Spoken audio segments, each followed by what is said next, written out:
Ladies and gentlemen, whether you like it or not. Ow! Hedwig! Don't you know me, Kansas City? I'm the new Berlin Wall. Try and tear me down. How did some slip of a girly boy become the internationally ignored song stylist barely standing before you? Damn, I can't believe you're not a girl. Looks like we got some sugar daddies in the house. You could give me a cavity, honey. Now you're interested, huh? Inch, not itch. Intrigued? It is clear that I must find my other half. But is it a he or a she? Can two people actually become one?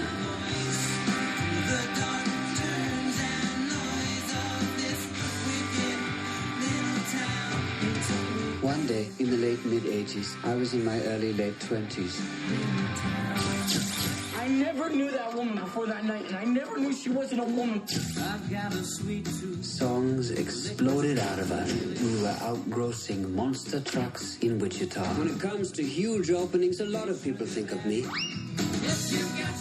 I had tried singing once, and they threw tomatoes. So after the show, I had a nice salad. Thank you, ladies and gentlemen. Thank you, both of you. Did you put a bra in a dryer? Yeah. How many times do I have to tell you? You don't put a bra in a dryer. It warps. Okay, everybody. I put on some makeup. Suddenly I'm this punk rock star. I'm never turning back. Hey, boy, take a walk on the wild side. Hedwig and the Angry Inch! When I think about all the people I have come upon in my travels, I have to think about the people who have come upon me.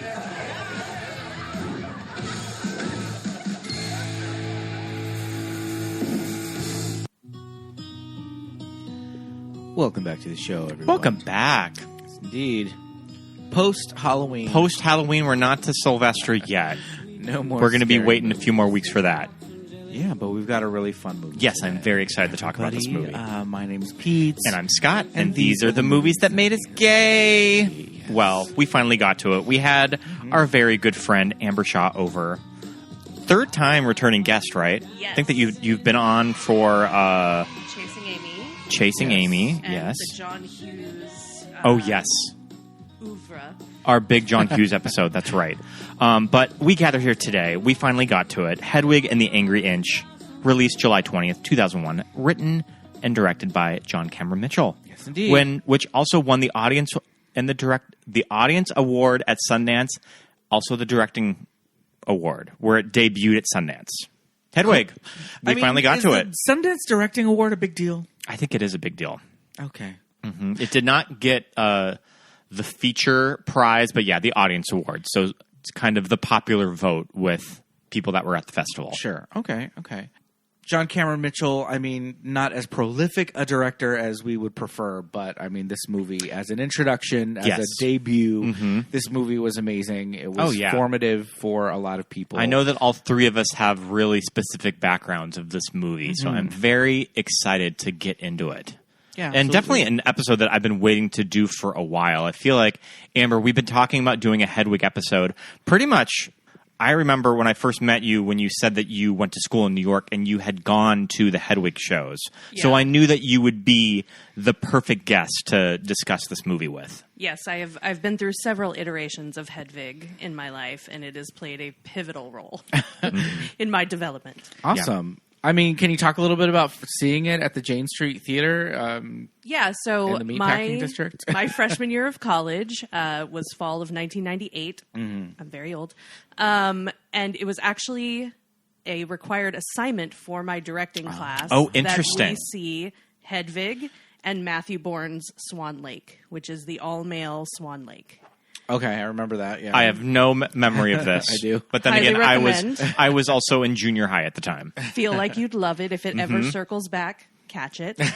Amazing. But yeah, those were the two things that were out that my directing teacher felt it was really important for us to see. Like, important new work. setting Well, new standards. Your directing teacher is a very smart man because you can say that you were there I from the can. very beginning. With like baby John Cameron Mitchell Yeah, wow. in the very tiny theater with me sitting so close to the light guy, I could reach out and touch him. I love during the that.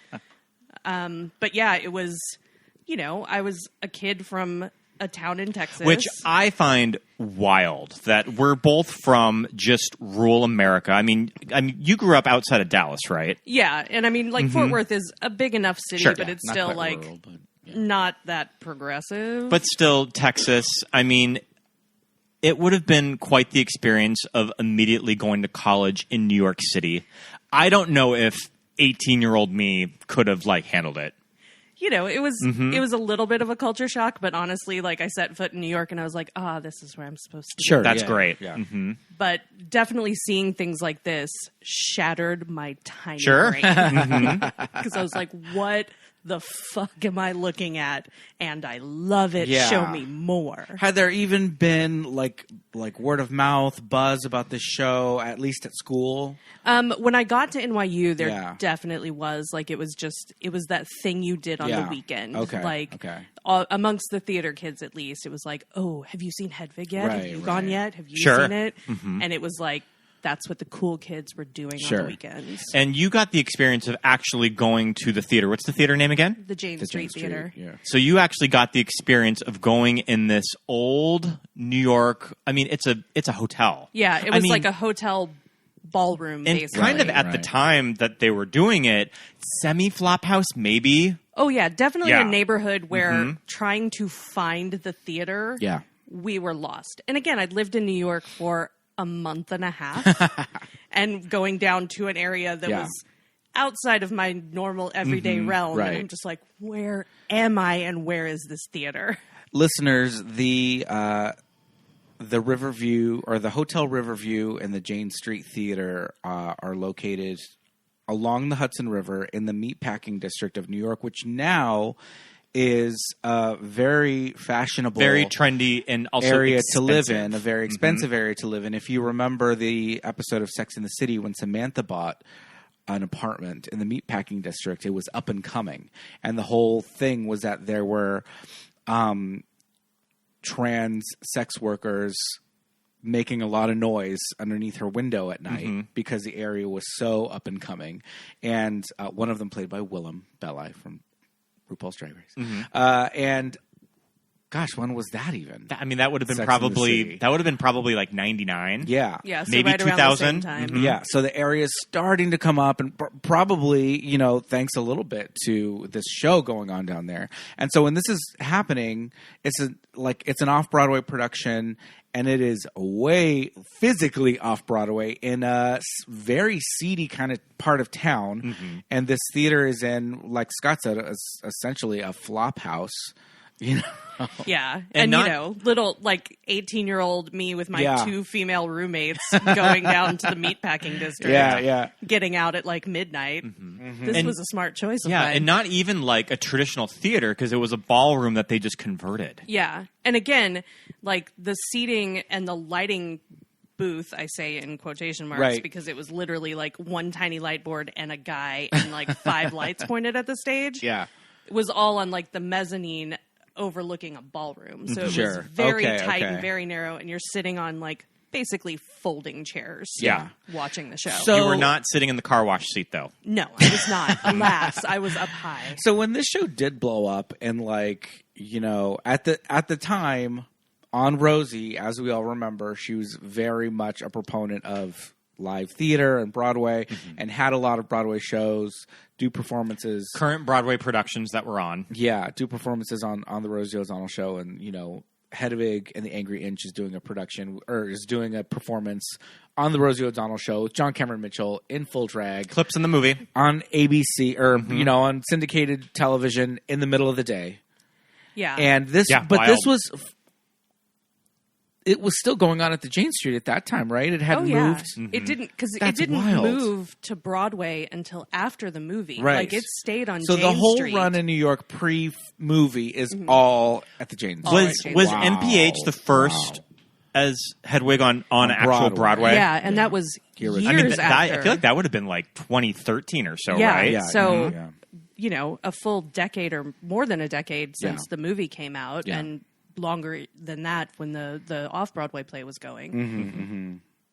Neither Scott nor myself were able to see it in the original run. Obviously, I wish. Scott was in junior high. And I was living in Los Angeles, and, you know, this show came at a time when I was living in LA. I was, you know, same age as you, so just kind of in college, whatever. So didn't really have the means to go across the country. When it did tour over here, I still kind of wasn't that aware of it. And I definitely wasn't in a headspace where I have like told all of my friends like, hey, let's go see this weird, like punk rock, queer, trans, super gay show, you know? So, when the movie came out, that was really my big kind of intro to the material. I immediately fell in love with it. And this was at a time in my life too when I was going out with my friends. I was definitely out, but all my guy friends were straight. All my lady friends were their girlfriends. So, you know, we every now and then it would be like charity night and we'd go out to, you know, somewhere for me, but for the most part I was just going along, tagging along with my friends. This show came out and you know, my friends were pretty progressive, so it's like when it did come out they were like, yeah, let's go see it. We watched it and everybody loved it. You know, we all were just like, wow, that was amazing. The music was so good. And I think especially because the music in the movie is so much more it's less like theatery. Yeah. It's very It's very produced. It's very rock for the most part. It sounds the soundtrack sounds like, you know, it sounds like rock music, you know. Yeah. It sounds like a band. And you know, when Hedwig is performing and the first opening number of the movie is just like it starts off and it's a big rockin' number, my friends were like, "Okay, we can watch this." And then on top of that, it's funny.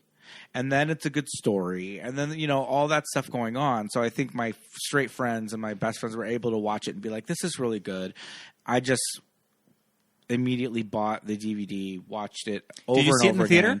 I did not. I didn't see it in the theater. I don't even know. Like, it was such a small movie. Sure. You know, it wasn't like... I mean, I had to drive. Yeah. I had to drive to Dallas to see it in the theater. So, I mean, Dallas and Fort Worth, it's probably like a 30, 45-minute drive. Sure. Yep. Just to see a movie because Dallas was the only place with an independent movie theater close by. I think it made decent art house money. I mean, not really a huge crossover hit. It got John Cameron Mitchell the Globe nomination, which I think was a pretty big success for this movie. Yeah, I mean, that's pretty progressive for 2001. It would have been interesting to see how far he finished the Oscar race. He probably did not get that far, because this was a very outside-of-the-box movie for 2001. So my background with Hedwig is I remember reading about this movie in the summer by just reading Premiere Magazine. I think that it probably got like a pretty good write-up in Premiere, maybe read some interviews with John Cameron Mitchell. I definitely remember the Globe nomination when I would just look up the Globe noms of that year. But I remember this soundtrack was bought for me by my stepsister Genevieve for Christmas.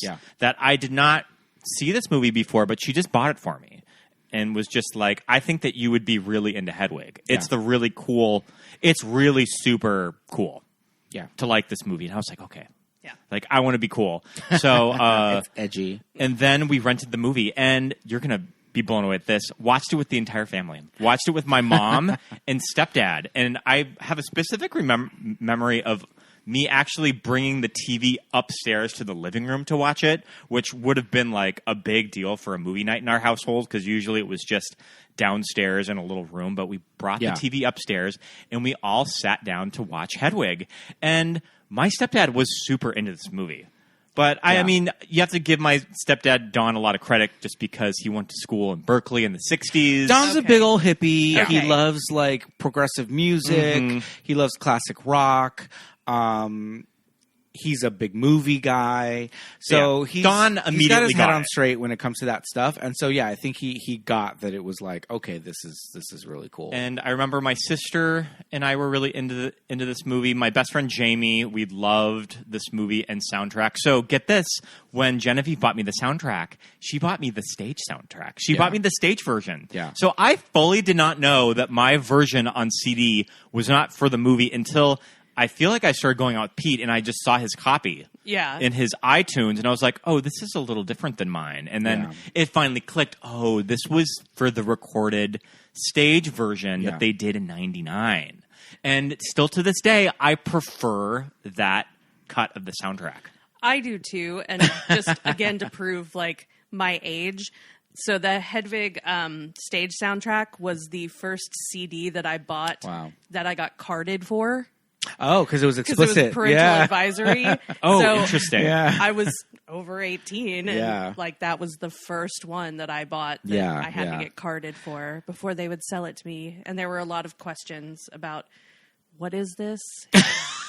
And I had to like, why is there parental guidance on this if I it's had a to Broadway call show? Yeah. 3 different music stores for the one store. That I love had that. One I love that copy. album cover too because it's just Oh, it's John and it's that it's him sort of in silhouette and it's black. Yeah. Yeah. It's just like it's just super fucking rock and roll. I love it. I had the movie soundtrack, which again, it's the songs I feel like are a little sped up.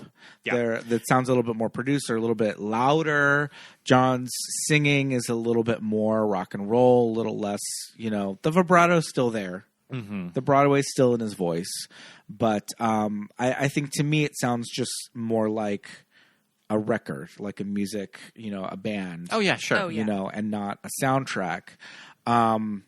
And so I like that one a little bit better. And then the cover is like the movie poster with the red glitter lips. And like, I just think the movie, because it is a movie, it had to be so much more heightened as far as like the visuals. I think the songs had to be a little bit more like boisterous and bigger. Yeah. So Pete, how long did it take you to figure out? Because it didn't take me until I feel like we actually saw this on stage at the Pantages that it was done like a cabaret show. Because I remember as soon as I bought the DVD, I became obsessed with the feature-length documentary, which we watched today, whether you like it or not, and I watched that as many times as I watched the movie. Yeah. So because of that, I was familiar with... You got a little background. I was familiar with the material from its inception with, Stephen Trask. And they do a really good job covering John it Cameron in that Mitchell documentary. Meeting on a plane and talking about music and drag and the character and all of that stuff. And so I was familiar with its beginnings because of that documentary. So I remember watching the documentary. I don't think that I had watched it until I watched your disc, which is signed, by the way, by John Cameron Mitchell. I won a signed. Yeah, he didn't actually DVD. like stand in line. So to I get it wasn't. signed. Yeah, I wasn't at but a performance. I remember watching that documentary and it not really sinking in exactly what it was until I actually saw it. Yeah. And then it clicked of, oh, I get it. So this is Hedwig telling this to the audience, and they filmed it all for the movie of everything that he's talking about. That's when it really clicked that I actually had to see it. In well, front it's of an audience. and Stephen Trask even kind of says it in the documentary that Sally Bowles has a reason to break out into song. It's literally a cabaret, and the Von Trapp children are being taught how to sing.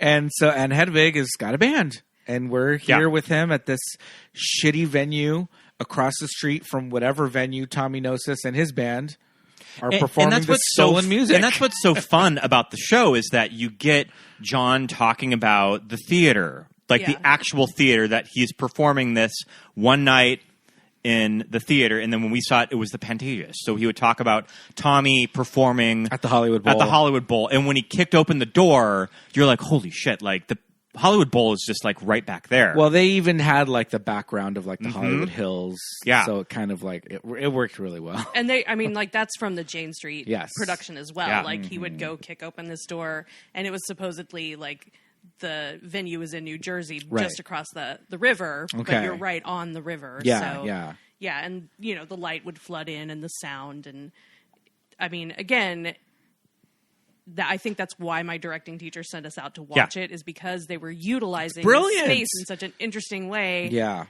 And again, it's like when I saw the movie, that was the biggest question for me: is how are they going to take How is what it gonna is translate? essentially a one-man show, Yes. and convert it into a feature, Right. Because you can't just stay in one theater, Yeah. for 2 hours in a movie. Yeah. And they did a really great job of opening it up. I will say the third act of the movie is just all songs. Which I have no problem with. Yeah, but I mean, they're great songs. They're great we're songs. Just, we're just here for the ride. Yeah.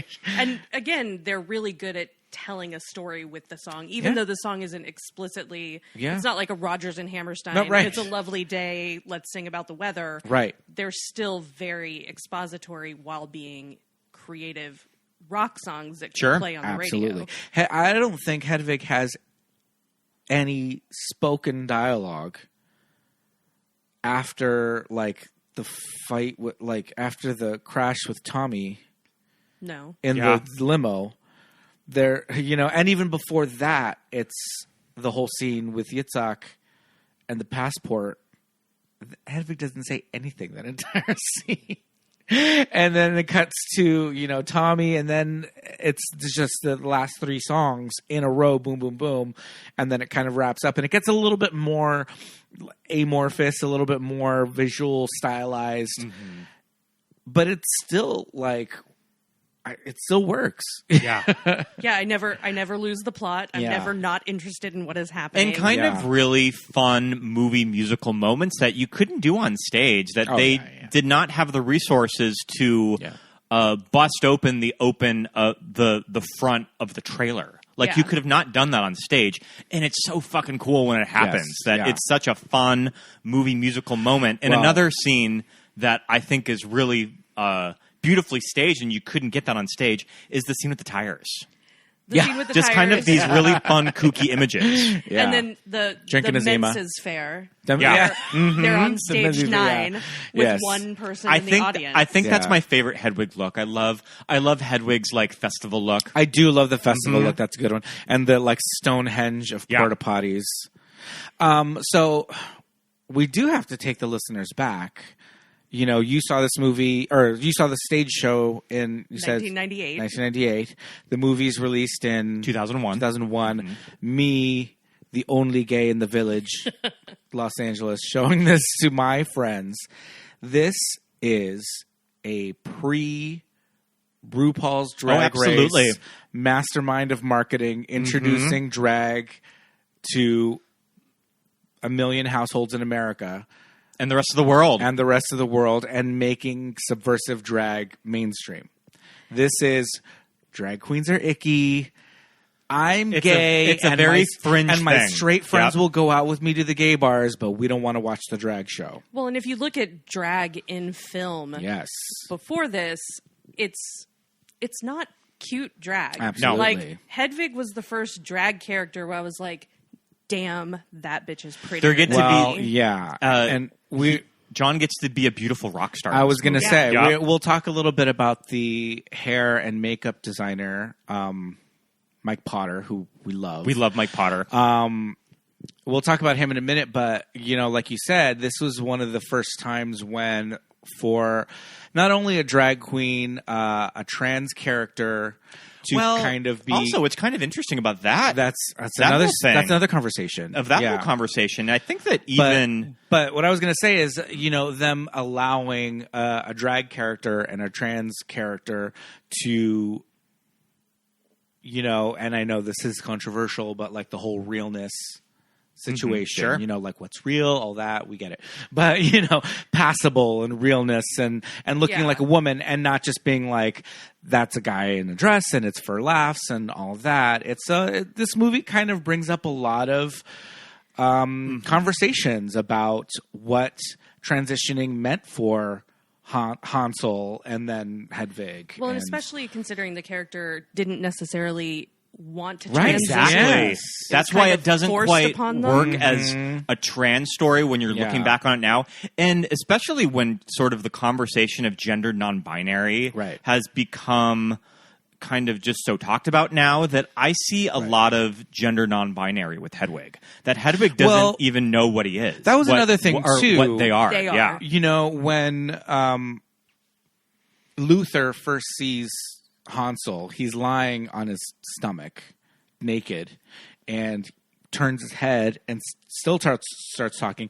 And Luther doesn't even realize that Hansel's not a woman until he like fully just like turns over And proves it. Yeah. So I think the character was probably intended to be John Cameron Mitchell is a pretty androgynous person, especially in that, in all of these scenes and in the movie. But I think the character was probably meant to be even more androgynous, in 70s or whatever in Well, and I think in that East was Berlin. like the beautiful thing about it is it forces you to think about gender outside the binary. Yeah. Like you cannot define this character in a binary at all. Yes, yeah. And for that's progressive now. Yes.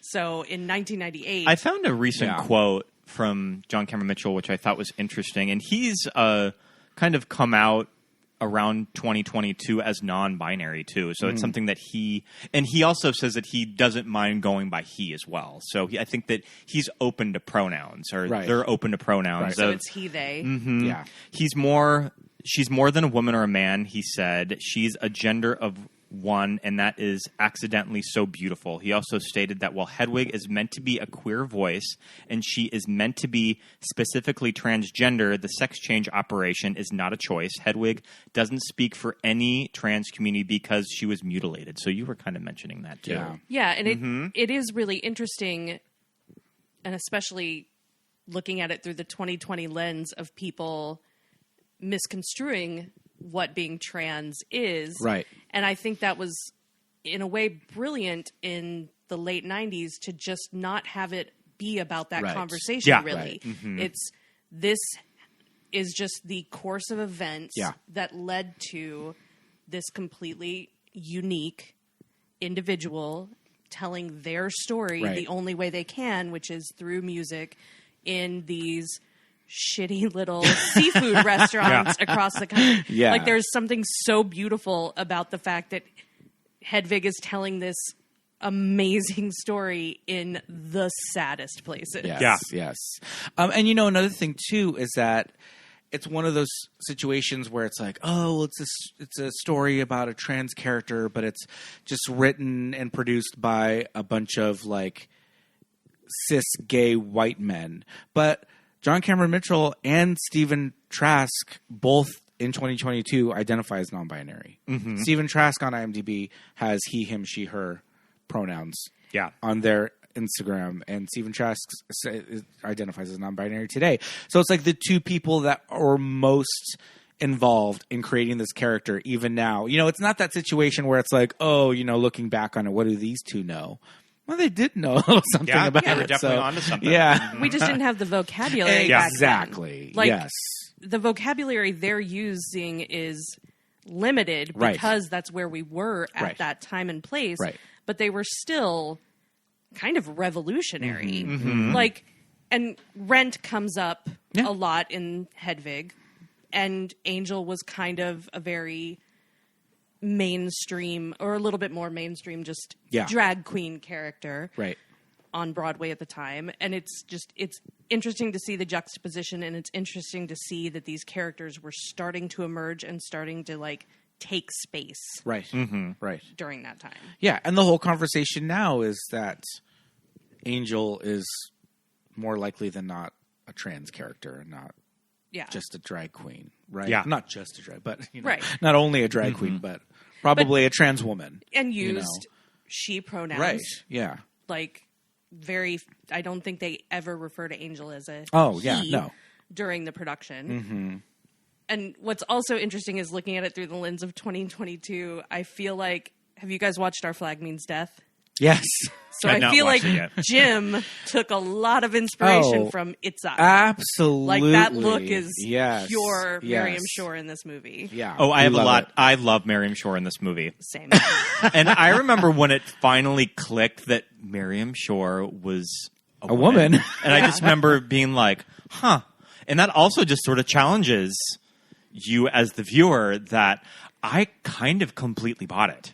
Yeah. Like, I completely just bought her as that character. And the brilliant thing is that the character was kind of created out of a need for a practical need. Yeah. You know, Stephen Trask, who again wrote the music, was like, well, we need a backup singer. And they wanted a voice to complement against, John. Yeah, against John's voice, it should probably be a female backup singer. But we also need this roadie character. So, hey, why don't we do this? And it's just like, it becomes so brilliant and such an integral part of the show and Hedwig's kind of journey as, you know, this kind of tyrant. Mm-hmm. Well, and it also... Band. Itzhak is also forced into this this gendered role, and what's interesting is in the ending they both kind of switch. Right. Yep. And again, and my tiny little 18-year-old brain is like, oh, so gender means nothing. Yeah. And you know, having this revelation in a tiny theater where you're just like, oh, it's all a and construct. especially when you watch the movie, it's so like you're just like, oh, it's so avant-garde. Like it's a cis female playing a male drag queen. Yeah. And like at the end, it's like, oh, Yitzhak gets to finally become this like glamour drag queen. But it's like it's a woman. There's You're something like, how wow. they style Miriam Shore in this movie that I think she like Yitzhak, that's what Yitzhak, yeah. Yitzhak. I think Yitzhak is so pretty. Oh, For like 100%. Miriam in those close-ups too. Like he is a very pretty man. I mean that like yak hair wig that yak hair beard is like still it works even in the close-ups. You're not like because sometimes fake beards and the lace front beard even we're not buying it. Sorry, America's Next Tyra. Top Model. Yeah, but what they've got going on with Miriam Shore, that beard is working in like all of those shots, even in the close-ups, and she just has really pretty eyes, and you're just like okay. And again, this whole movie and the whole cast, and even seeing it on stage, makes you really confront your own sexuality. sure, Where you're yeah. just like, what do I like? Yeah. I don't know. All of this. Yes. Everything. Yeah. And that's the thing too, you know, when I did have my straight guy friends watch it, and it's like, you know, like with Scott's stepdad, it's the whole thing of, you know, and again, in the documentary, Mike Potter, who is the hair and makeup artist for Hedwig, kind of created the look and with John. Mike Potter he came from the Squeezebox Theater. Yeah. Of just from that scene. He was a part of that scene, and Yeah. he would hang out with a lot of drag queens. And he just sort of took on styling the look of Hedwig. Yeah. So he kind of mentioned that he wanted to make Hedwig's scenes with Tommy. He wanted to make Hedwig look the most beautiful in those scenes. And those are the scenes when you're just like, wow, John Cameron Mitchell, you are a very pretty lady. Yeah. And the wigs are a little more subdued. I mean, clearly there's still wigs and platinum and colors going on and flip hairstyles and all that, but they're still more subdued. You know, when it's Hansel in just like some shake and go. Yeah. Very Party City. Yeah, very Party City. But that's when John Cameron Mitchell looks like Mary Gross. And I love it. A little bit. And, you know. But the scenes with Tommy are very, like, real girl in the early 2000s, late 90s. Like, that very dewy, kind of metallic-y makeup. With the that Urban Decay lip gloss. The babysitting look is really cute. Very. She has... With the fanny pack? Hedwig has a little fanny pack. Mm-hmm. Sure, that's a good look. I think Hedwig is wearing a full Sergio Valente denim crop top and mini skirt in one scene. That babysitting gig was paying well. I mean, yeah, General Spec. He knew what was up. Another thing that this movie introduced me to when I was in high school, that I'm of the age that I was born in the 80s, so the Berlin Wall came down when I was 2 years old, and I have to remind myself when I work with young people that have no memory of stuff like September 11th, Yeah. that I have to remember, oh, yeah, you were young. Mr. Gorbachev. You were young when that tear happened. down And that that's kind of wall. like the Berlin Wall for me, of that. This was a big world event, but I was just too young to remember. Yeah. And I think that a lot of the politics of the Eastern Bloc at this time, Right. I really got from this movie. That I don't think that I really thought. I had never really been introduced all that much outside of maybe like a history book, that you really see that in a movie. But even then, I feel like all of our history books stopped at World War II. Sure. And Right. didn't go into the repercussions. Although in watching the movie and watching the scenes of the Berlin Wall fall down, my insane brain immediately went to, how many pieces of the Berlin Wall do you think have been sold at garage sales? Oh, sure. Because you could Oh, buy sure. it. Like, you could Yeah, buy I remember. chunks. Do you want this Yeah. piece of I remember graffiti? that, yeah. Right. Yep. And, like, They would sell them on TV. Like, with like a a certificate commemorative of plate. authenticity. Yeah. But yeah, I just was one, like, in the 90s, how many of those just got, like, passed around at garage sales? I love all of the East Berlin scenes in this movie of Hedwig growing up with his mom, with his head in the oven. That little kid is a so really precious. good actor. Like, the fact that they got him to do that very awkward but fully committed dance dance, scene yeah. on the bed. On the bed. Mm-hmm. Stunning. Yeah. Amazing. That's just little kids dancing. You just put on anything and they'll do that. But yeah, he was great. All those scenes. Teaching sculpture to limbless children Yeah. Okay. cracks me up every time. This is so funny. The dialogue is so good.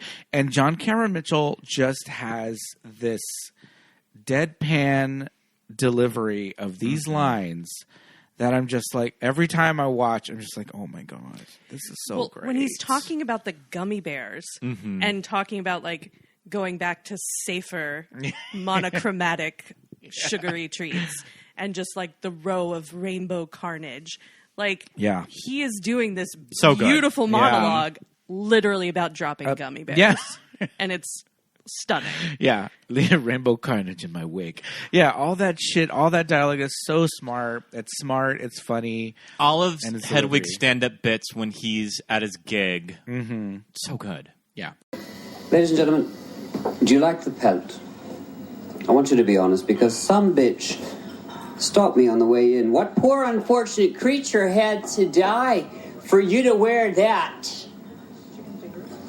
My Aunt Trudy, I replied, just walked away. Walked away, ladies and gentlemen. What? Can we dissolve Yes, you now? can. Yeah. I am thrilled. You can join me for the fabulous first night of the St. Louis leg of my world tour. And when it comes to huge openings, a lot of people think of me. Yeah. And yeah, that's John Cameron Mitchell writing the book. Yeah, Like, right. Stephen Trash Yeah. did music and lyrics, but Right. that's all John Cameron Mitchell writing the book. Yeah. And impressive Yeah. for, like, literally his first go-round. yeah, and how much, and you know, this material had years and years to be workshopped and run and all that. So how much of it has just come up on the spot? Maybe things get changed and tweaked and all that. Because like you said, the original off-Broadway production is ostensibly a one-man show. Yeah. You know? And again, the person playing Itzhak gets to sing, and it's really interesting too because they don't focus on it as much in the film, but Midnight Radio, the person playing Itzhak gets to sing a lot more of it. Okay. on Kind of stage. remember that. So when we saw this on stage, we saw it with Darren Criss. And I remember Okay. going into it being like, I don't know if the kid from Glee is really going to handle this. Yeah. And I was thoroughly impressed Yeah, by him. Yeah, we both were. So, and then I also do not care for Michael C. Hall's vocals. I know that he won the Tony, but I feel like if you would have put anyone in that role for a Broadway production of Hedwig, They would have won the Tony. they probably would have won it.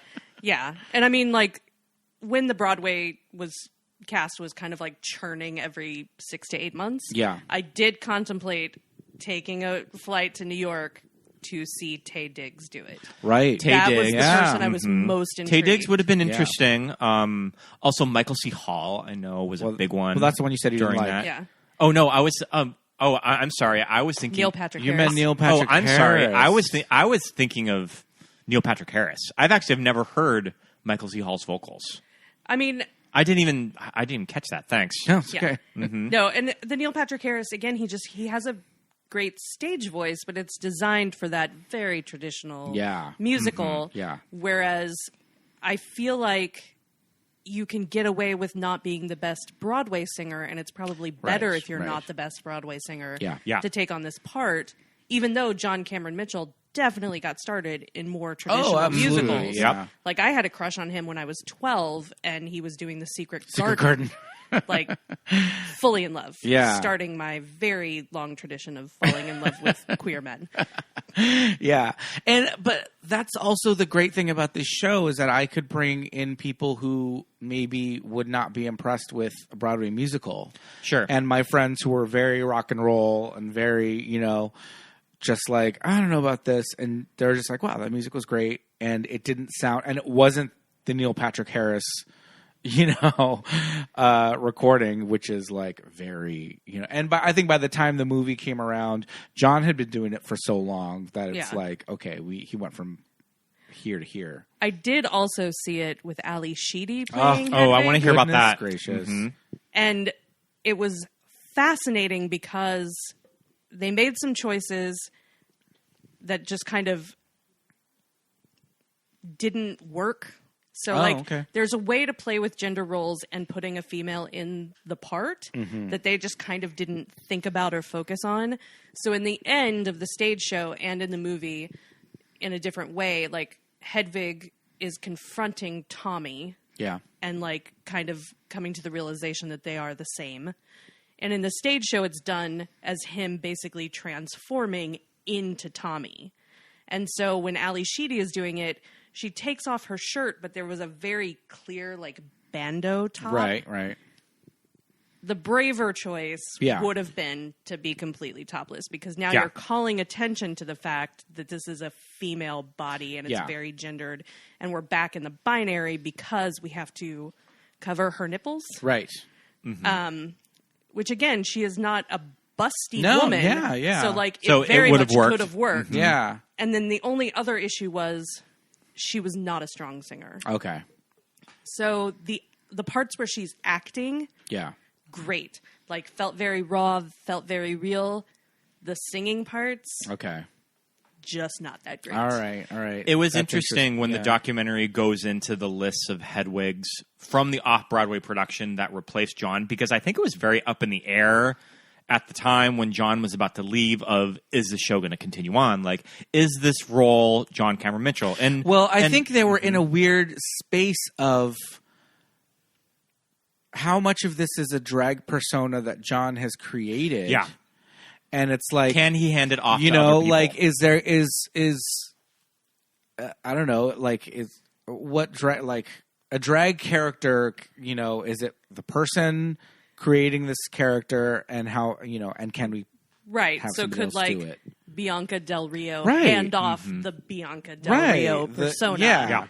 It's, or like the Search for the Next Elvira kind of a thing. And it's like, they try and do these things. But I think at the end of the day, like, and the decision was, this is a show. Now this is bigger than John doing a drag character. Now Hedwig is like an established character, and it can be handed off to other people. Other actors that have done Hedwig in that off-Broadway production, Michael Cerveris.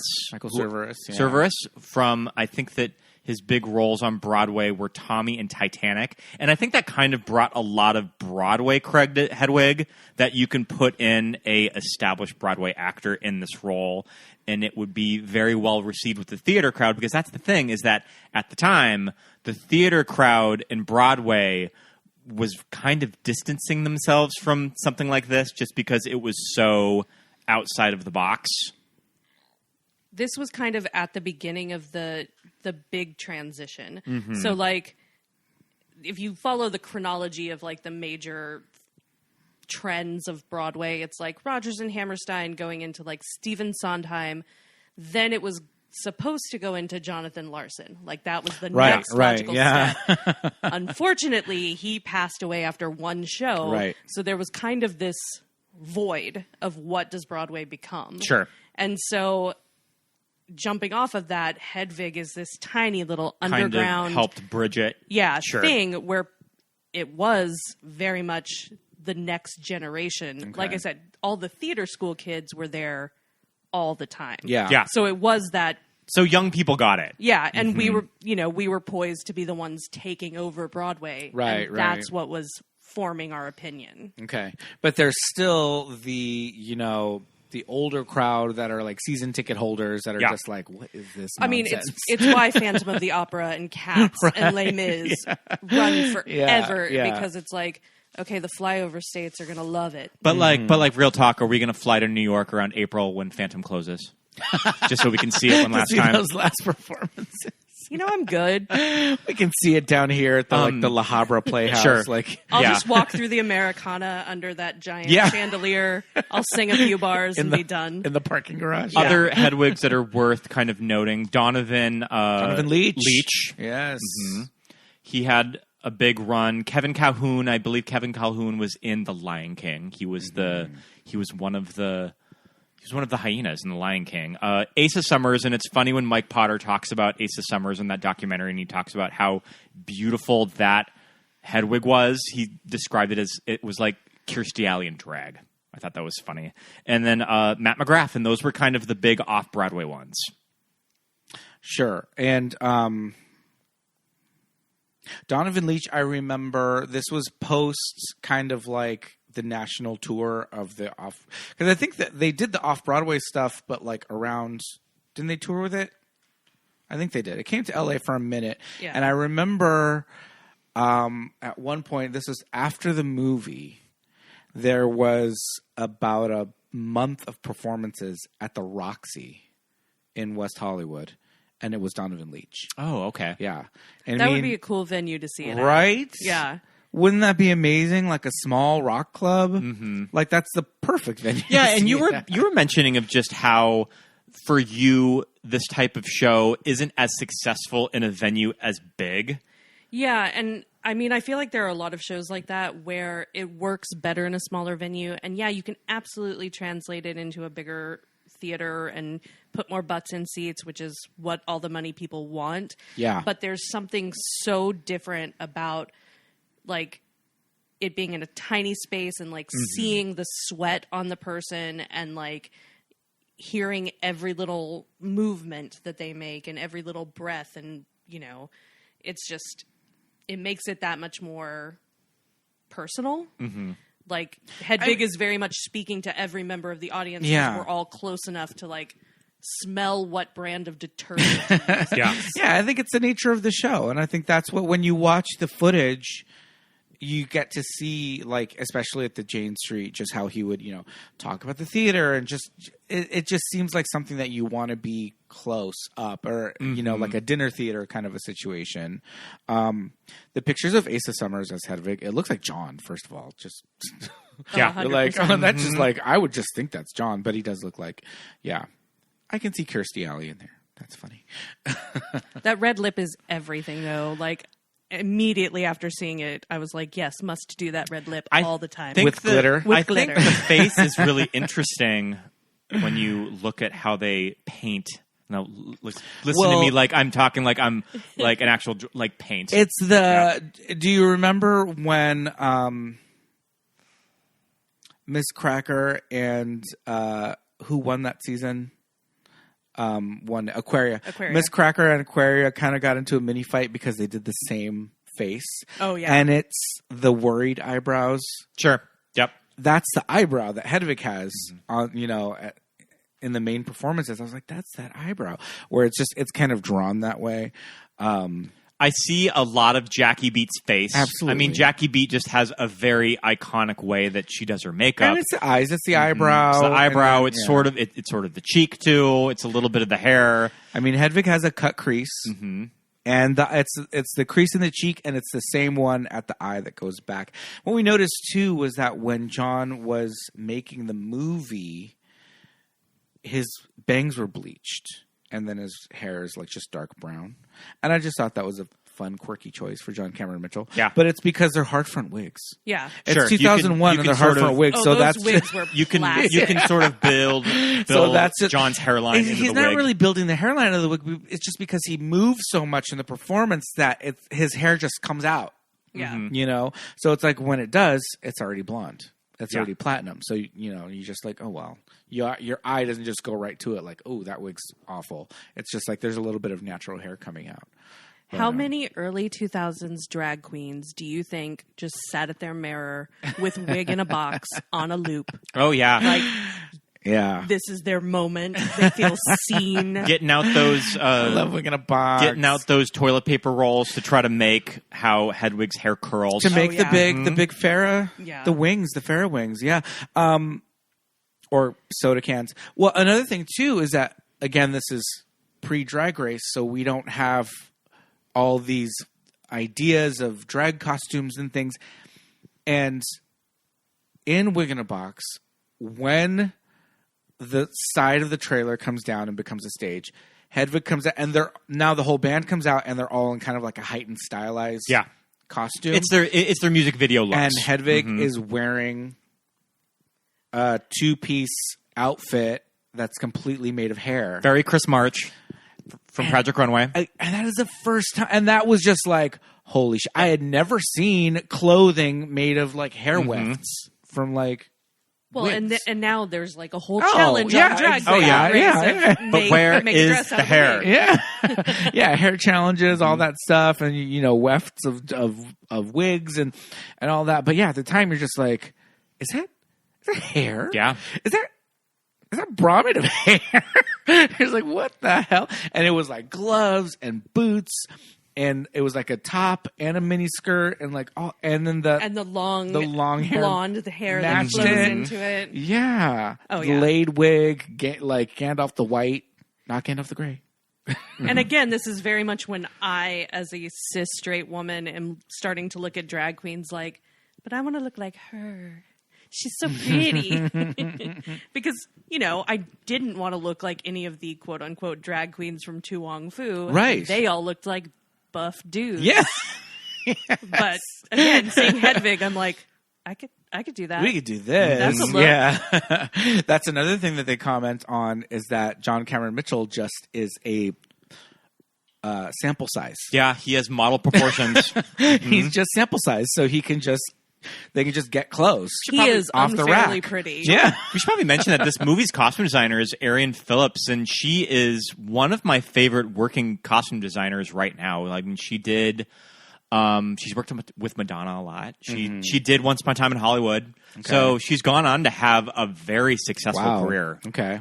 And can we talk about how John Cameron Mitchell was 40 when they were doing that? Because that man is 60 right now. What? Yeah. Because really? Okay, so my friend and I were watching the Joe Exotic show, Holy which he shit. does not look good in. But No, I was right. like, how old is he? He's 60. That man is 60 years old and looks wonderful. Yeah, timeless. I would not have thought.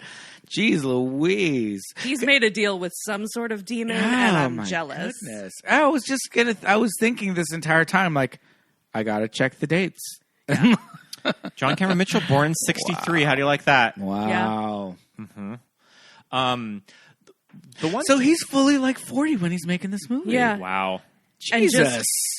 And as energetic, and again, like, twink little body. Yeah. Like, and in all the special features and behind the scenes and the documentary and stuff, you're like, oh, he looks so young. Mm-hmm. Yeah.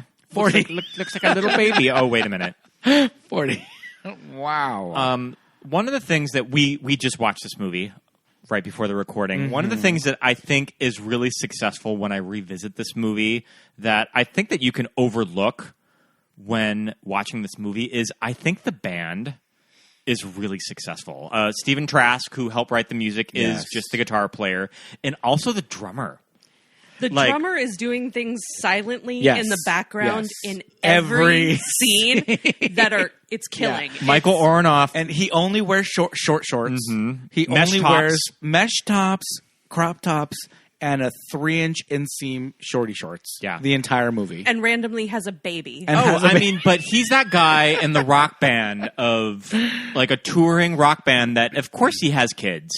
And also in the laundromat scene, he's just fully in like briefs. Yeah, because they're washing clothes. He's stripped down to his little bikini briefs I'm just because he gonna needs be to wash his pants. hanging out in the laundromat for an hour. Having dated touring musicians, that felt very real. Right. Probably one of the first times I ever knew not to put a bra in a dryer. I did not know that. It warps. Yeah, and again, I lose a lot of my women cred when I'm like, sometimes I'm tired, Just and the do bra it. goes in the dryer. Like, it just has to, guys. The one of the guitarists in this movie, I believe he's the bass player. He his character's name is Jacek or Jacek. His name is Ted Lisinski. I remember. Is he the blonde? It's like orange. Or it's like bleachy bleached blonde out, and then it's different orange colors. tips, Yeah. Mm-hmm. I remember seeing him post. I think before the movie and then after the movie, he would bartend at a lot of L.A. Oh, interesting. Okay. Venues. Yeah, I was like, that's a bass player from Hedwig. I also liked that the band would randomly eat out of the salad bar Yeah, at the sure. restaurant they're performing in, which also felt very real, Yeah. very touring musician to me. Probably part of their pay. Yeah. Just like, so we can pay you less, just have some salad bar. We have not at all mentioned Andrea Martin. I was going to say Andrea Martin, a character that is not in the stage show, and she's No. kind of a fun addition to the movie as the character of Phyllis, who's their the manager. manager. I mean, I would trust Andrea Martin managing my life. Oh, hell yeah. Like, that is, Yeah. I mean, I'm right book, there. Book the gigs. Mhm. I'll show up. You just do it. And Yeah, there may be some chaotic energy mixed in, but like stuff's going to get done. yeah. So funny, so great. There's some lines where they're talking in hotel rooms and you can hear her saying like, any bilge waters in the country? We can play on 24 hours notice. Kind of like exposition stuff. And she does get that beautiful moment with Itzhak Mhm. when Hedwig is ripping up the passport. Yeah. And like she is the voice of reason, Yeah. and it's a little bit, again, chaotic and kind of Yes. flighty. But when it comes down to like the emotional moment, she's right there. Yeah. Being like the mother hen. Yeah. I don't think you need me anymore. Yeah. But just And another she's got character- her Bluetooth headset like the entire time, like finger on the ear. But just another character that's really important to this material's adaptation to a movie, because she just expands the universe of Hedwig. There is also some really great. I mean, speaking of like the band and Andrea Martin and all of that, there's some really great set design in the hotel rooms. Yeah. Oh, yeah. There's a lot to look up. There's a lot to look at on all those walls. Yeah. And I feel like they get smaller. Yes, they do. Like as the tour is progressing and they're going to bigger and bigger cities, the hotel rooms get smaller and The smaller. passport scene, that is a closet. Yeah. And they're all in there, and the pizza guy watching this crazy moment. But the very first hotel room we see after Tear Me Down, Covered in wigs. there is a wig. I love that image. Yeah. I love a hotel room There's just covered in wig wigs. heads Mhm. and blonde. Also And it's- another- probably Mike was just, they were just like, get every wig you have in that trailer and put it on a wig head and put it in this room. Also right another fun image that you couldn't have gotten on stage. No. Yeah. And again, it adds layers to everybody's character. It adds layers to Hedwig that she travels to these Yeah. rinky-dink places in the middle of nowhere with 45 wigs. Yeah. And just Itzhak like petting it. Yes. I mean, it's a beautiful moment. Yeah. And also what Out, I why are you in imagine such a that like mood? Trixie Mattel's house looks like as well. Yeah. I was looking up the Drag Race queens that have played this character on stage. Jinx Monsoon, Of course. and Davina Del Campo from Drag Race UK. Really? Have all done. Okay. Oh, I Hedwig feel on like stage. Davina would kill. Yeah. Davina, I think, is a pretty big actress. She's been Mary Sunshine in Chicago. Okay. Yeah. I think. And she sings really well, too. Yeah. They didn't do UK Hun. They did... She has the one that I don't listen to. I like it. It's the Frock Destroyer. Yeah. But she's not in the Frock Destroyer. She's in the other... Wait, is she in the Frock Destroyer? Yes, she is. Oh, yeah, because she's season 1. Yeah.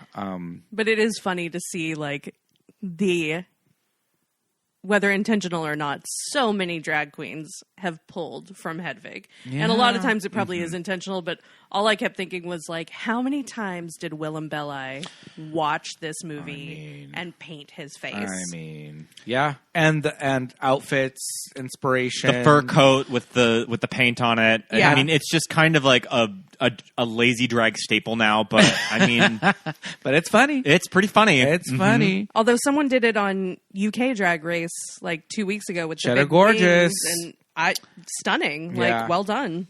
Yeah, I mean, well, Cheddar Gorgeous is kind of an amazing Love drag her. queen. So beautiful. But yeah, I mean, all the corny jokes just work so well. And I think just John's delivery of all of them is just so wonderful. Yeah.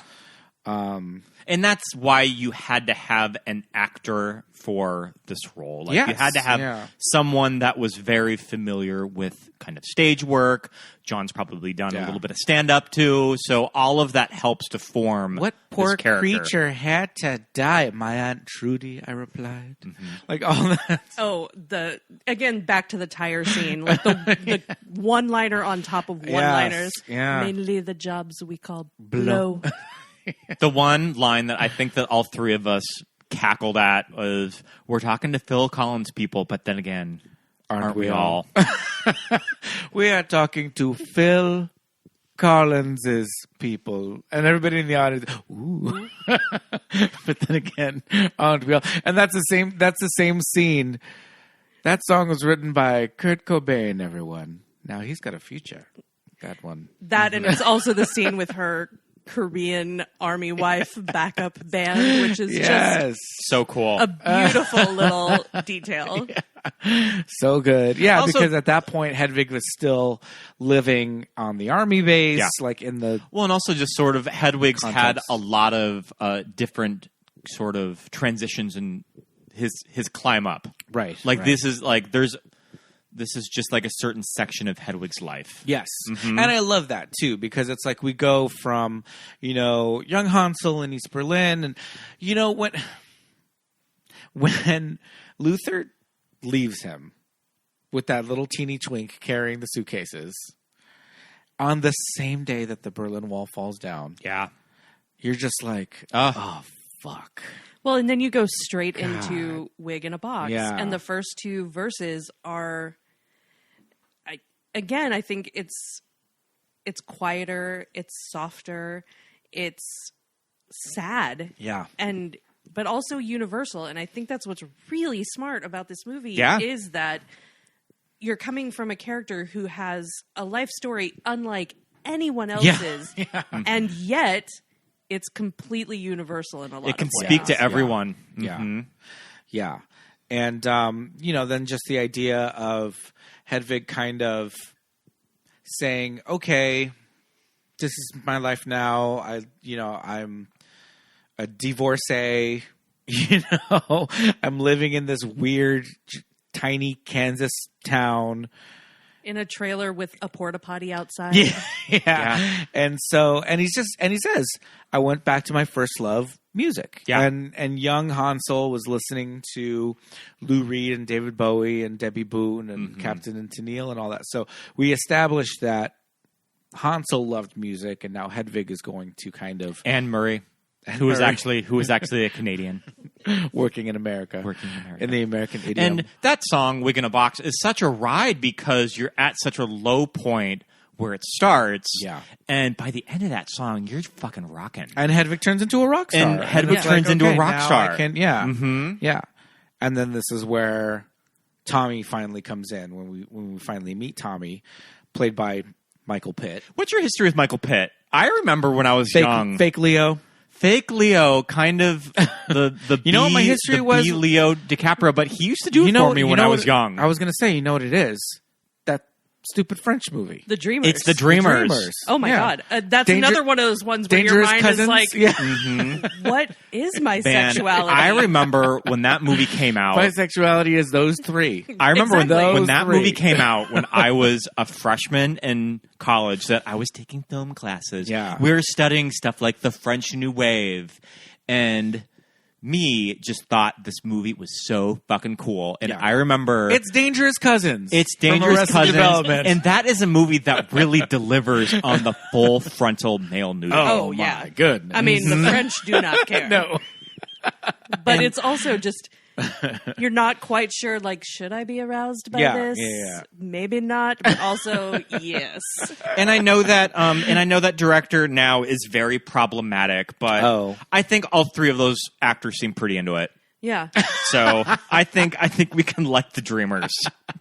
And again, like, I feel like Michael Pitt was making really interesting choices. Yeah. Like, yeah, he did mainstream stuff, but then he would go off and do Hedwig and the Dreamers and, you know. The weird Gus Van Sant, Kurt Cobain movie. Yeah. That's kind of boring. Last Days, not kind of a chore to sit through. I remember from the Dreamers, Louis Garrel, who plays Theo. The other guy. Who's the other, like, sibling. I just think he was so cute. Brother. Nothing bad to look at in the movie. Like, it's all good. The visuals are wonderful. Yeah. I think the thing was at this time it was like, okay, he's diet Leo DiCaprio, and then my other thing was, how are those pants staying on in that last scene in the movie? I mean, how did any of our pants stay on in the early 2000s? So low. And like, why are they bringing that back? So it makes low. me so sad. I mean, as a woman with hips who's had hips since she was 12, like, I never got into that look because physics. Right. But yeah, I mean, double-sided tape. Yeah. No, you don't know where the zipper was. What's holding? Yeah. On that thing. I mean, I feel like you don't need a zipper. It would be an inch and a half long. It's almost that Mariah Carey look when she cut off from the loops on the jeans all the way around. There's the scene in the movie where Hedwig sort of gives him his... He's doing that. Rock star lessons, and he does that. Yeah. He gives them Mariah Carey pants. Mm-hmm. An important transition for all of us into adulthood is, you know. I mean, and, you know, good for Michael Pitt for doing this movie, you know, just straight actors. Like, okay, I'll do that. Because, I mean, at the end of the day, like, John Cameron Mitchell is a man playing this character. And so, and he was a young, up-and-coming actor. So, you know, maybe some people might have said, hey, this might not be the best thing for your career, but... Well, and even just the fact that he was willing to do scenes of physical intimacy with, I mean, especially at that time, like, you could get away with saying terrible homophobic stuff in a casting room in Hollywood, and everybody would be like, oh, yeah, no, that makes sense. Why would you want to kiss another man? Yeah, totally. And, you know, and especially at the beginning of your career. Yeah. And not only that's a bold choice. Yeah, not only is it like another man playing this character, but then it's a trans character. So it's like, you know, there's a lot of stuff going on that could have been like, maybe you don't want to touch this. I mean, that's probably why he followed up this movie with Murder by Numbers with Sandra Bullock, just because his agent was like, "We need to get you. we need to get you in something to balance this out." Okay. I hope that Michael Pitt's doing okay now. I know that he was having a tough mental health break this past summer. I did not know that. Yeah, I think that there was some kind of mental health issues that I was reading on TMZ. So I hope that he gets better. We'll look that up. But yeah, I mean, you know, he's good in this movie. The Tommy character is interesting because. You know, like you said, we don't really see Tommy in the show. He's referenced, and so for the character to kind of be in the movie, it's like not a gamble or a risk. You have to kind of, you know, include it. But I think it worked out. The character worked out well for the story. Do you know what? Another thing that I was struck with this watch, and you can't say it about a lot of independent movies from this time in the early 2000s, is this movie looks good. Really good. Yeah, it looks like a real movie. It looks like a real movie. Yeah. It's not shitty digital camera work. Yeah. I mean, I'm assuming this is shot on film because it looks like film when you're watching it. Like but there's something about watching certain independent movies from this time that have not aged well in the looks department. I'm looking at you 28 days later in Pieces of April that they're just kind of shot on digital video and they do not look great when you revisit it. And this movie still looks amazing. Well, and shout out to the DP for getting that look of a chain restaurant in the Midwest and getting that lighting and getting that coloring, but not making it look cheap. And also using the same space for all of those scenes, and it's not entirely obvious that it's the same space. Like how he lights it, how they shoot it, how they set dress it. You can't even tell that they were shooting in the same restaurant. And they mentioned that the idea was that they were going to have a different location for each of Hedwig's gigs. Like he would be playing at a restaurant, like a seafood restaurant, a bowling alley, a casino, airport lounge. An airport lounge. But just logistics for making an independent movie, you couldn't really do that. So they had to work with one or two spaces for all of that. Yeah, that's one of the first things you learn about independent film production is that locations are going to eat up all of your budget. So get creative. Yeah. Yeah. And I'm surprised that they were able to swing I Will Always Love You. Well, it's also interesting. That's probably the most expensive shot. Yeah, but also I don't know a lot about music rights, but it because it's a cover. A little I mean, it's definitely the song, but it also sounds a little different. It's a cover, so it was probably a lot of money, but not like you're pulling. They weren't pulling Whitney or even Dolly. Yeah. So so maybe there is a discount for doing a cover. It's like for all of it. It's like Girls Just Want to Have Fun when it's in Night of the Comet or the movie Girls Just Want to Have Fun. Yeah. It's like the discount, not the Cindy version. It's the discount version of it. Yeah, totally. Because I was like, oh, they really got that. But yeah, their scenes together are really Tommy and Hedwig's scenes are really sweet. And there's some really cool shots with them too. Yeah. Because like we said, the DP did this really cool stuff with Bilgewater's, and they did really cool stuff with Hedwig's tiny trailer. Yeah. They did stuff with Tommy and Hedwig where like the door opened up and the camera pushed out and it was like this meadow behind them as they're like making out and it's all windy. That really cool shot of the like hanging laundry forest that they're walking through. They made some really fun choices with the camera work and the cinematography that just kind of and I like that they so much interest. Switched back from like a very real reality, like a very you can smell that restaurant to this idealized fantasy of when she's looking back at things and the trailer does go out into a meadow or it turns into a rock stage or whatever it is, but you're allowed these moments of like high fantasy.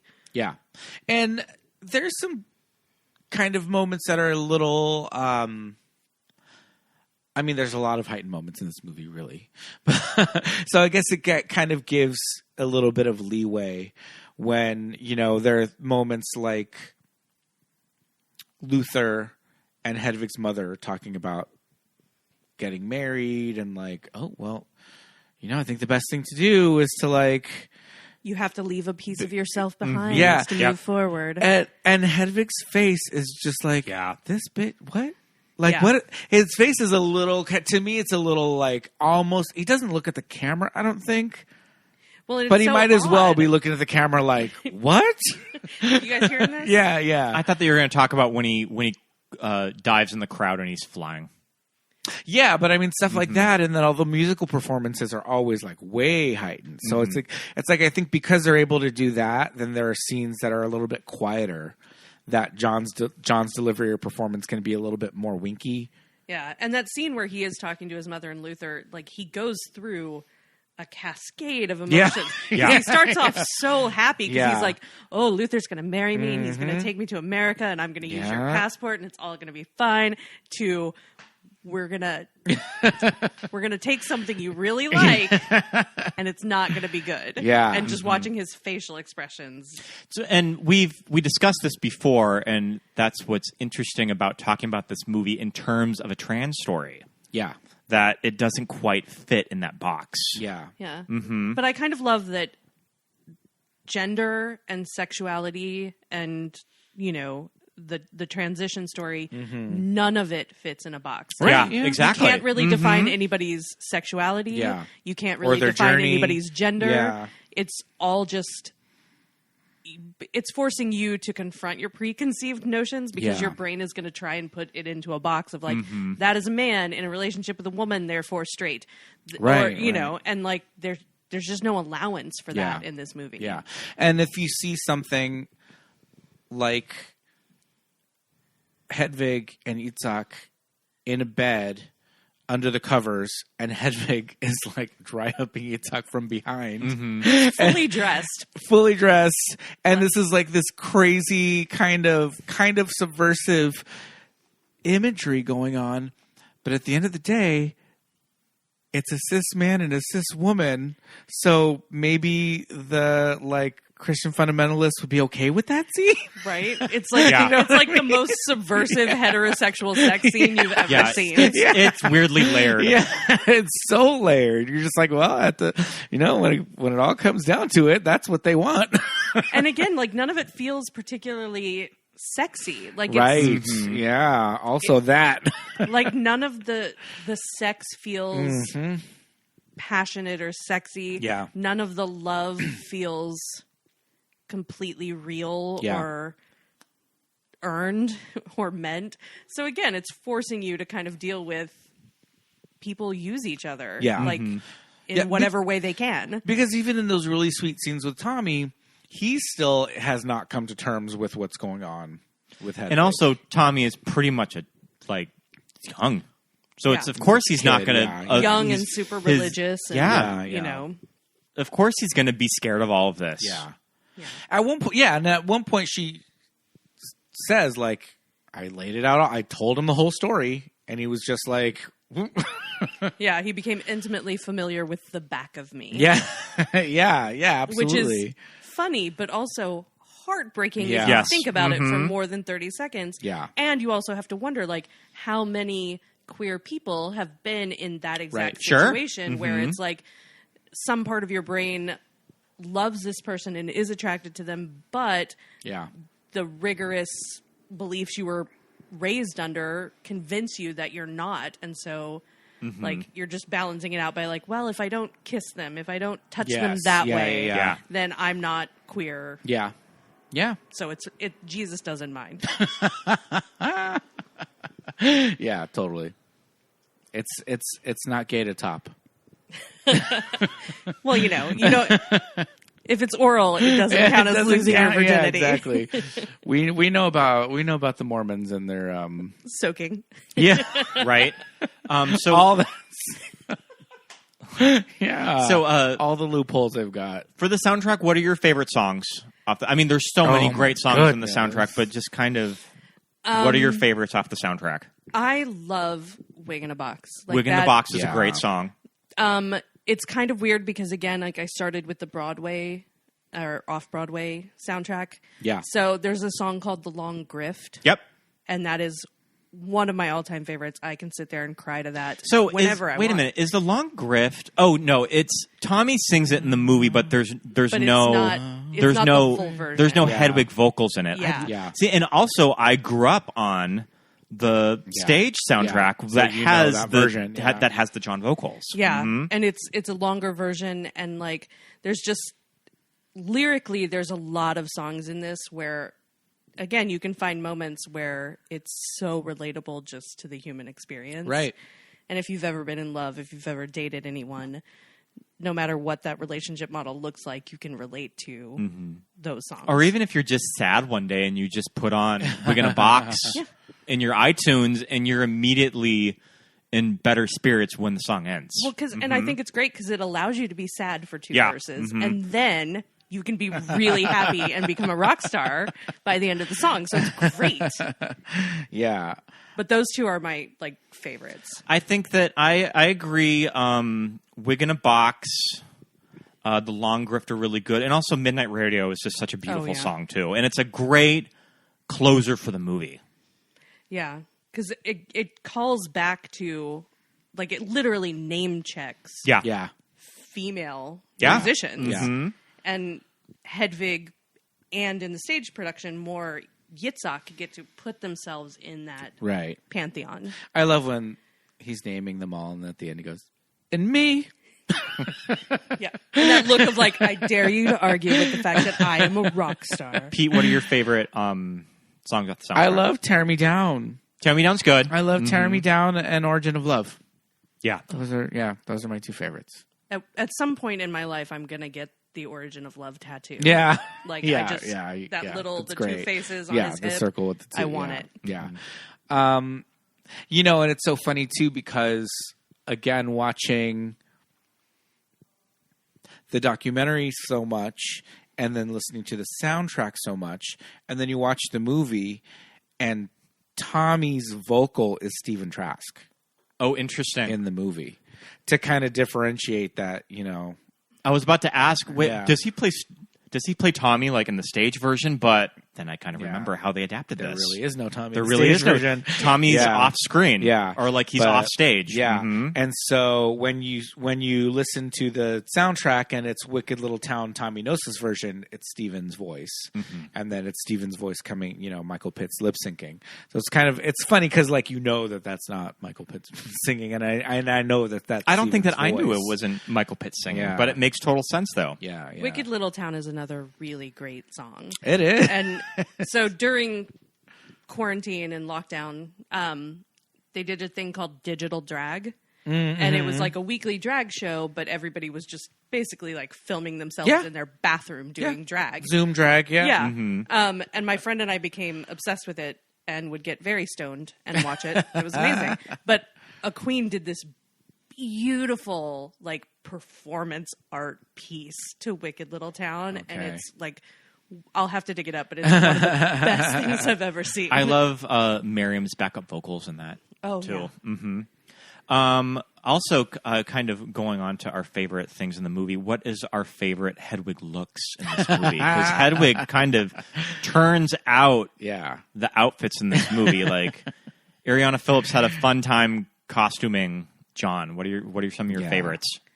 I mean, definitely the music festival look. Yeah, that's Love one of mine. That hair, The love off the that shoulder, out- the hairs are really cool. It's like crimped, great. Honestly, I kind of love the tire scene outfit and makeup just because yeah. it's all like smeared. Well, and it's fun that Hedwig is wearing the foam.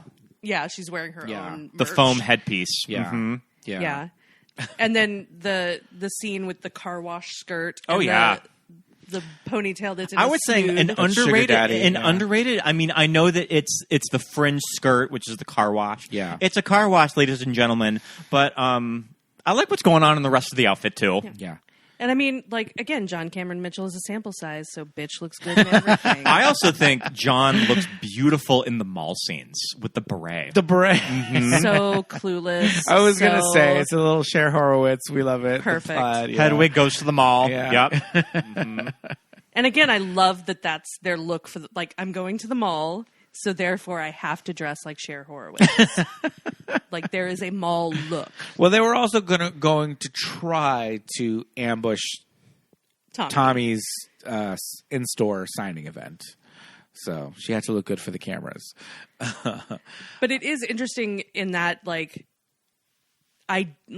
you're seeing so many ideals of femininity. Yeah. Yes. Like, this is what this type of woman dresses like, wears. This is what the hair looks like. And it's fascinating to see that coming from someone who is other. Yeah. As like, well, I don't know how to be a woman, so I'm just going to look at these. Like, it's all wig in a box. Like, I'm Farrah Fawcett. Yeah. I'm, like. These very ultra feminine images. Yeah. Yeah. What are my favorites? I love the bangs with the little flipped out hair when she's singing in, I don't know where she's singing, but when she talks about talking to Phil Collins' people. Yeah. Is that what she's singing? Oh, Wicked Little Town? that's the blue. Yeah. That's With the the blue on the blonde bottom. on top Sure. and the- Yeah, that's when she sings yeah, Wicked the Little Gwen, Town. the Gwen Stefani Yeah. wig. Yeah. Yeah. Her Gwen Stefani moment. Yeah, Mhm. I like that hair a lot. So I like that look. Yeah. But they're all good. Yeah. And again, the movie that launched 1,000 drag queen looks. Oh, yeah. Absolutely. Just the opening shot, walking down an alley with an umbrella and then just throwing the umbrella Throwing the umbrella. Mhm. and opening the door. There's a lot of stuff in the stage show that I'm not sure if they used in this movie, like Hedwig drinking like out of a straw, like out of a bottle, like out of like a Coke bottle or a beer bottle, but with a straw on it, little things like that. That is one of the things that stood out to me more as an adult is she talks about drinking vermouth on yep. the rocks. Vermouth on the rocks. That is a bold choice. And also, if you're broke, not the cheapest Vermouth is choice pretty expensive. Yeah. for your daily aperitif. Yeah. But in the tire scene, when she's having her little meet and greet, she's drinking a Zima. Yeah. She's drinking a Zima out of a bottle and not using a straw. Yeah. No, I felt that moment, not in a good way. Yeah, and I think that was a time when Zima was hard to find. Yeah. It was like post it being like, you know. Some Was it prop ever house popular? in LA Yeah. has like 300 Zima bottles, and when they rent them out, they're like, if you break this, we're coming for you. Yeah. But I mean, yeah, I'm a movie soundtrack kind of person. I feel like in the show, did they just do? Well, I mean, there's costume changes in the show. There has to be. Not as Not extravagant. as extravagant. Yeah. Yeah. I think And it's just like- like the denim look and then the Yeah. black at the end. Yeah. And it's more just like stripping away as you go. Yeah. Yeah. Coming down. Yeah. To taking the drag off. Yeah. Man, I remember when we saw Hedwig at the Pantages. I remember it was the week of the 2016 election. Yeah. Oh, And God. we were in a bummer mood. Yeah. So Can't imagine kind of why. a perfect time to go see Hedwig. Yeah. Yeah. Yeah, everybody was pretty bummed out for that. I remember going to a Rocky Horror style, what do they call it? A shadow play where they show the movie and then they're And everybody's just like shouting and singing along. Yeah. Amazing. Yeah. It was that for Hedwig, and then that's where I won. There were prizes, and that's what I chose. It was a signed copy. Were you asked like a question or something? It was trivia, yeah. Do you remember what the question was? Oh God, I don't know what the question was. Do you credit it to watching the documentary? Yes, Like I know 40 it was times? that. I know it was. It was probably a question with because the theater or No, it something. was because I knew stuff about the movie, and it was because of the documentary. I was like, I know.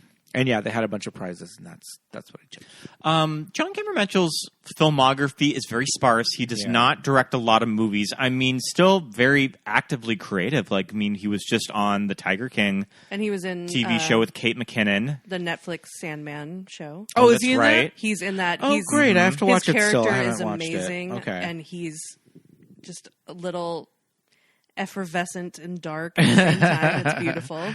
Cool. I remember when I was in college and Short Bus came out, and I feel like not a lot of people saw that movie, but No. I definitely remember first watching Short Bus when Yeah. I was 21 years old. I feel so bad for that movie in a way because A, it's ahead of its time Yeah. in a lot of ways, and B, the only thing that people were talking about was the sex scenes. Yeah. And that movie was so smart and so encompassing of all types of relationships. Yeah. And like it just got boiled down to like there's actual sex in that movie. Yeah. Yeah. And it didn't ever feel like gross. It was beautifully shot and had a purpose, but it just got lost in the Yeah. I mean, Actual sex. I mean, it introduced 20-year-old me to rimming. I did not know that was a thing until I watched Short Bus. Oh goodness. See, John Cameron gracious. Mitchell has taught you so See, much. he's teaching, And the also, children. Suklin Lee Suki, yeah. from Short Bus is briefly in this movie. She's in.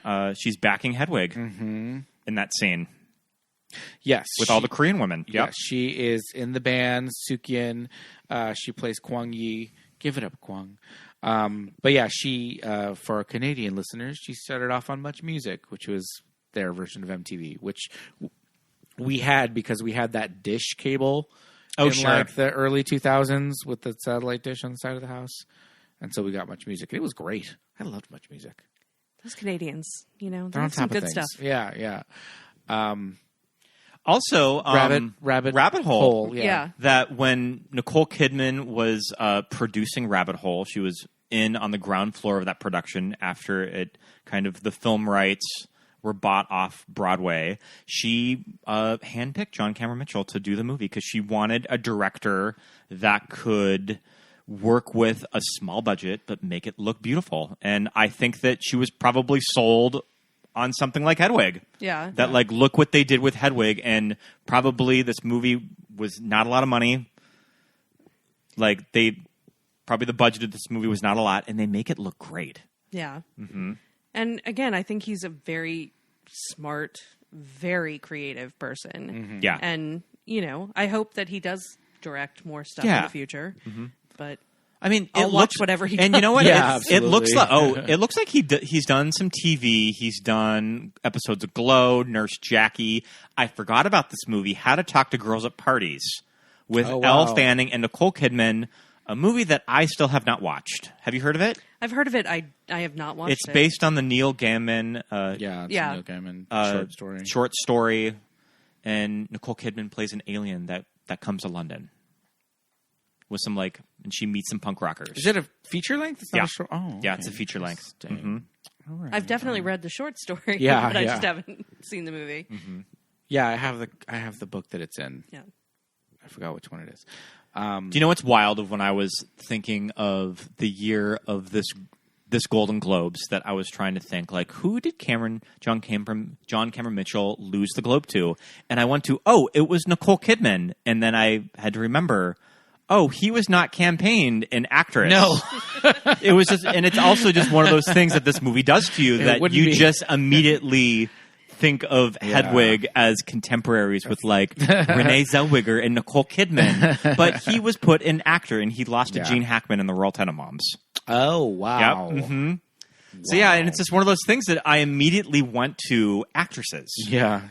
Well, and it is interesting because again, looking at it through the lens of now, people trying to decide whether or not we need to do away with sure, which is a whole big actor. debate with the awards community now. Yeah, mm-hmm. The only reason I'm against it is because it would just all be men. Yeah. Well, and I also don't want all the awards are decided by old white men. Sure, and I don't want that discussion of it was a man last year, so it has to be a woman this year, which is just kind of exhausting to think about. Yeah, since we as a society are still very much stuck in the binary, I feel like we just have to live in it for right now. Right. But yeah, I feel like you could show this movie to people now and it would still... It wouldn't cause any problems. It would still just really create great conversation. Yeah, it would still generate a really interesting discussion. What is gender? What is sexuality? Does any of this actually matter? Yeah, because we are in a time where it's movies that broach this kind of subject matter, especially that are 22 years old. We're just ooh, is that going to be? Yeah. We're not supposed to watch that one anymore. But then, when we start breaking it down, it's no, we can. Yeah. This is still. Or kind of even the fun, campy stuff like To Wong Fu, of that it's a fun movie, but why are these drag queens in drag for the entire movie? Yeah. Why are and any scene where that cop shows up is just a disaster. But again, those two movies are not that far apart in the cinematic landscape. Oh, yeah. Maybe 2 years? Couple years, yeah. And this one you can still watch today without ever recoiling into yourself going, oh God, why did they say that? Yeah, yeah, totally. This movie is not currently streaming for free on any platforms. It is a rental. It might go on and off the Criterion channel. Oh, okay. Okay. But that's just off the top of my head. Yeah, but as of right now, it is not. But it is a rental, so you can go find it. I mean, my small town video store that I worked at had it. Do you know what section it was in? Oh God, what? Special interest. Okay. Which I guess fair. Sure. I guess fair. I guess this is some special interest in this movie. The most special. The specialist. And I was telling the guys earlier, the only reason I own a Blu-ray player is because this Criterion came out on Blu-ray and I wanted it. And I was immediately bought it too. Gonna have to buy a Blu-ray player to watch it. No regrets. Yeah, and it's worth it. Yeah. So, listeners, you can rent it on your streaming services for $3. It's crazy that Hedwig's been in our lives for over 20 years. Yeah, absolutely. I can't even wrap my mind around that. I mean, I would have probably watched this movie 2002, 2003 maybe. Yeah. So, yeah, I mean, Hedwig's been with me a big portion of my life. Yeah. And again, since it played such a pivotal part of my first 2 months of college, it is seared into my brain. I could turn on the CD and start singing along immediately. Yeah, and just how cool is it that a character like this can have that broad of a reach with an audience? Yeah. I mean, that really says something. That you can identify with Hedwig's story and fucking love this movie, and you're a kid from like the Midwest. Yeah. That is very far away from anything at the off-Broadway theaters that they would perform this at. Yeah, and that's why I do love that they translated it onto film and found a way to do it, because that is the only way to get it out further and get it to those kids who are wandering around the special interest section of a small town video store. Yeah. I mean, I can't even compare it to something now that's kind of similar to it. I mean, now it's like they're doing the Dear Evan Hansen movie and it didn't really work out. Yeah. We're going to be getting the Wicked movie for the next, 5 years. Yeah. Yeah. I mean, I feel like the John Cameron Mitchell could still play Hedwig, and it worked out well. Right. That doesn't mean that just because you originated the Broadway role, you could stick with it through the movie. Mm-hmm. Just ask the entire cast of Rent when that movie came out. Yeah. But Hedwig is timeless. Yeah. And ageless. And so is John and Cameron so is Mitchell. John Cameron Mitchell. So that's why you can, if you can get your hands on a DVD or a Blu-ray of this by rental somehow, we do recommend it, because the feature-length documentary, whether you like it or not, the origin of Hedwig is on there. There's some other fun supplements on that Criterion too. Oh yeah, of course. But that's the one where we got most of our information from, and the entirety of the documentary, all 125 minutes of it, may or may not be on a free streaming service that rhymes with Schmoop Floob. Smoop Lube. Yeah. So you can go and Google that. But I think it's time to wrap it up. Thank you so much, Amber, for coming to talk to us about Hedwig. We love this movie. We love you on the show. Yeah. It's been a while since we've had you on for an episode. Anytime, guys. Yeah. Yes. And we got to listen to the soundtrack all week. I've been listening. I've been listening to this the whole week. I even was diplomatic today when I was writing my notes. I put on some of MPH's vocals, and I made it past 2 songs. Heyo. Yeah. And I just put on the John Cameron Mitchell version. He did Sugar Daddy at the Tonys, didn't he? Yeah. Yeah. Who did he do the car wash to? Do you remember? I don't remember. I don't remember either. We'll have to watch it on Schmoop Floob and find out. But yes, I may have also done a full Hedwig concert during my commute home the other day in preparation. Full lip sync for your life. If you see me on the 210 belting my heart out. Who did? It was Cheddar Gorgeous that did a Hedwig Gorgeous. look on this current season of UK Drag Race. Yeah. Yep. Great look. She did a patchwork denim. Mm-hmm. Good look. Look that up too, kids. But this was so much fun. It was. Well, thanks for coming on again, and we'd love to have you on again as usual. But until next time, time to say bye, everybody. Bye.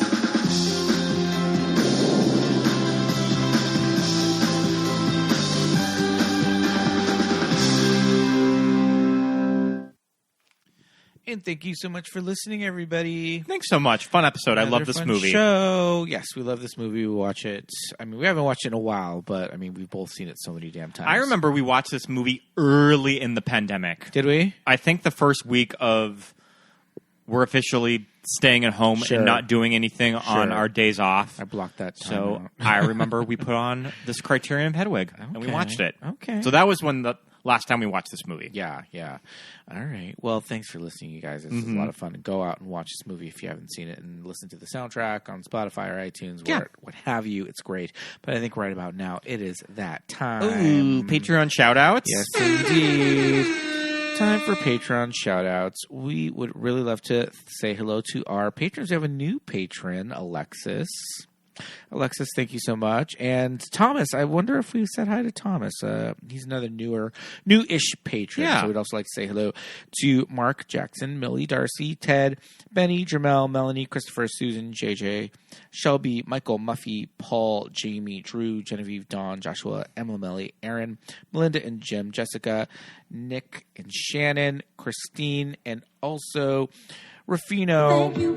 Thanks so much. Thank you, guys. Thank you for being patrons. Head over to patreon.com/movies that made us gay. We just added 2 Watch With Us commentary tracks for the month of October. What did we do? We did Freddy vs. Jason on Halloween. That's actually available to any level of Patreon. Yes. And what was our other? Oh, we did Halloween. We did the first Halloween, and we'll be doing one in the month of November. Absolutely. If you are at the $10 level, it is a bonus episode, but you can listen along with the movie, and it's like we're providing our own commentary track and watching the movie right there with you, or you can just listen in your car or on your headphones, just like a regular episode, and it's just as fun that way. But it is really fun when you sync it up with the movie, and you have our commentary running as the movie's playing. That's a lot of fun. I've done it, and it's kind of a kick. I love doing that. So head over to patreon.com/movies that made us gay to check out all the tiers and special supplementary fun stuff you get with that. We'd also love it if you would rate and review the show. Give us 5 stars. Yes, please. Give us 5 stars. Go to Spotify or Apple Podcasts. Hit the 5-star button. It's free. It's easy. It takes no time at all, and it helps us out tremendously. Also, if you would like to write us a review, we would also read that on one upcoming episode. So feel free to do that as well. You can follow us on social media. And Movies That Made Us Gay on Instagram and Facebook, and MTMUG Pod on Twitter. We're not off Twitter yet. Off Twitter? Oh, yeah, that's right. We know who bought it, but we're still there for right now. We don't have a blue check mark, so we won't be charged $20 a month. What? They charge you for being verified? That's a whole thing this week, Pete, that they've been talking about. Yep. That is so stupid. Why would? Oh, my God. I can't even. Well, at any rate, MTMEG Pod on Twitter. And if you want to follow our personal socials, feel free. My name is at Peter Lasagna on Facebook, or not Facebook, Instagram and Twitter. I'm Scott Youngballer on Instagram, and follow my letterbox. Yes, indeed. I watched a lot of movies in the month of October. Yes, and you can see everything that we watched through Scott's letterbox for our 31 Days of Halloween. So we watch a scary movie every day. You can follow along with us and see Scott's ratings and reviews for those movies. So check that out. Thank you so much for listening, everybody. Try to tear me down. Try to tear us down. We'll be back next week. Bye.